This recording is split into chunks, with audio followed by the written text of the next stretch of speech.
Nalalaman natin yung mga kabulastugan po nung ibang mga politiko, mga bossing. At the same time, yung pagpapalaganap din po sa murang bigas, sa murang mga pagkain ho.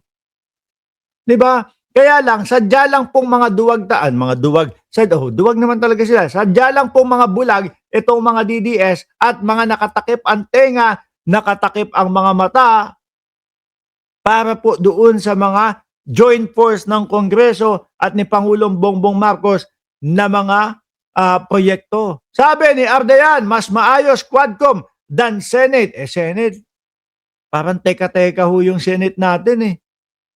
Di ba? Masyadong ginagamit nila yung kapangyarihan nila. Tingnan nyo na nga lang ho, mga bossing, yung ginawa nila doon sa impeachment. Ang taong bayan nag-aantay, nag-aabang nag-aabang doon sa magiging resulta, yung mga ilalatag na ebidensya at kung talaga bang nilustay ng Vice Presidente yung pera ng bayan. Wala, dinribble nila. Pinaasa nila ang mamamayang Pilipino. Sinuway yung konstitusyon ng Pilipinas. Nakasaad sa konstitusyon, kapag ka 1/3 na ng Kongreso, tuloy na dapat yan. No? Forthwith, yung forthwith, walang nangyari. Bakit? Binaliwala ho. Pilit pong ipinapaliwanag ng mga malalaking eskwelahan po. Ultimo po, kung saan nag-aral si Chis Escudero at kung saan nag-aral ang Vice Presidente na si Sara Duterte. San Beda, Universidad ng Pilipinas. Sila sabi, dapat umpisahan na yan. Wala. Kaya ho ako, hindi ko masisisi si Atty. Claire doon sa sinabi niya kanila, pinapili Kongreso o Senado. Ako, mas ano ako sa Kongreso ho versus dito sa mga senador natin, mga bossing. Halatang mga nagtatakipan. O di po ba? Kagaya na lang, nung Blue Ribbon Committee ni Marcoleta. Kay Marcoleta ho hindi kay Senador Ping Lacson. Alam natin na may mga pinagtatakpang mga tao. Alam natin na may mga gustong pagtakpan ng mga senador. Di ba? Pinipilit, sip ka na, Jinggoy. Yung pala, sabi ni Bryce Hernandez, hindi pa daw ho safe. Ganyan ang style ho nila, mga kababayan. Unlike dito, pag-unlad ng Pilipinas, murang mga bilihin at pagpapalaganap sa mamamayang Pilipino kung sino yung mga kurakot na mga politiko, kung saan napupunta ang pera ng bayan.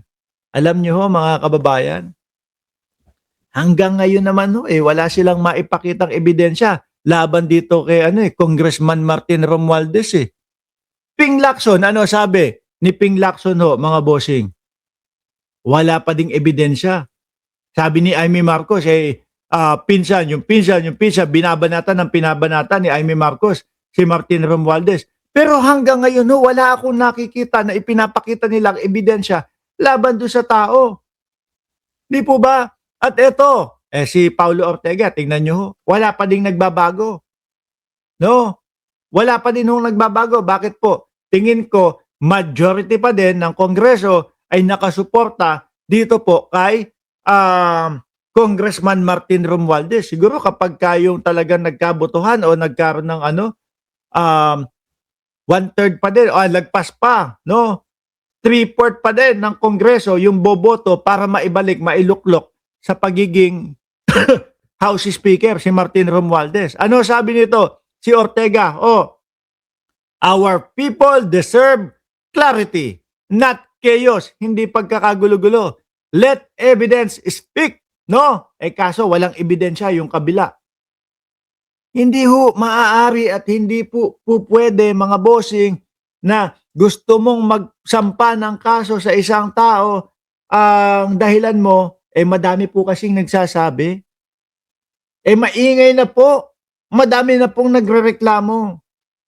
Hindi po pwedeng ganun. Kailangan may ebidensya. Di po ba? Ang korte, babaliwalain yung mga reklamo ninyo kung walang mga patunay at walang mga ebidensya. Yung sinasabi ni Amy si Martin Romualdez ng Martin Romualdez, kroko daw po.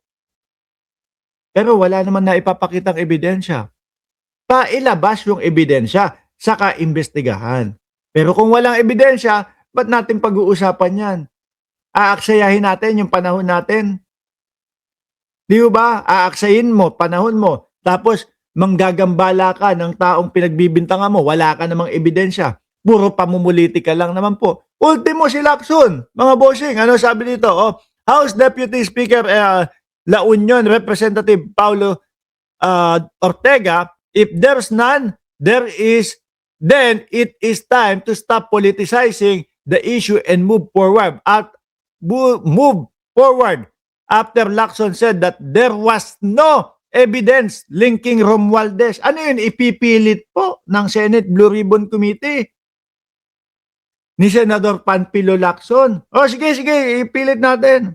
Meron silang meron silang, ano tawag doon? May tao na inilabas sila. Si Gutesa. Anak ng toko naman yun. Tinuro si Martin Romualdez. Martin Romualdez, o yan, kasangkot, ganito, ganyan, may mga maleta or mga box or basura, kung ano man yung ano niya dyan. Wala naman no, naglaho eh. Diba?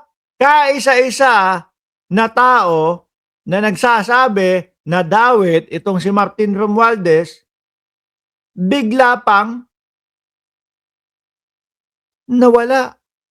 Hindi mo alam kung pinatira na ng mga kasapakat niya, mga kasama niya. 'Di ba? Hindi natin pwedeng maialis sa isipan natin 'yon. Bakit to, mga kababayan? Kasi pumiyok eh. Oh, pumiyok doon sa Senado. Hindi malaman kung ano yung mga sasabihin. Doon sa Senado, kung ano-ano yung mga pinagbababasa. Napagalitan pa ni Rodante Marcoleta. Yun na lang yung kaisa-isang witness nila. Naglaho pa. Nagtago pa ho, mga kababayan. Siguro natakot. Bakit? Kasi baka makasuhan ng perjury. Kung ano-ano yung mga pinagsasabi. Halata naman na kasinungalingan po. Kapag ka under oath ka, no? O pagka pinarmahan, nilagdaan mo yan. Pinanumpaan mo yan. Tapos nagsinungaling ka. Perjury ang kakaharapin mo. 1 taon hanggang 6 na taon ang maaari at posible. Sabi ni Bugi Arellano, Mark, nag-evaporate na si Gutesa.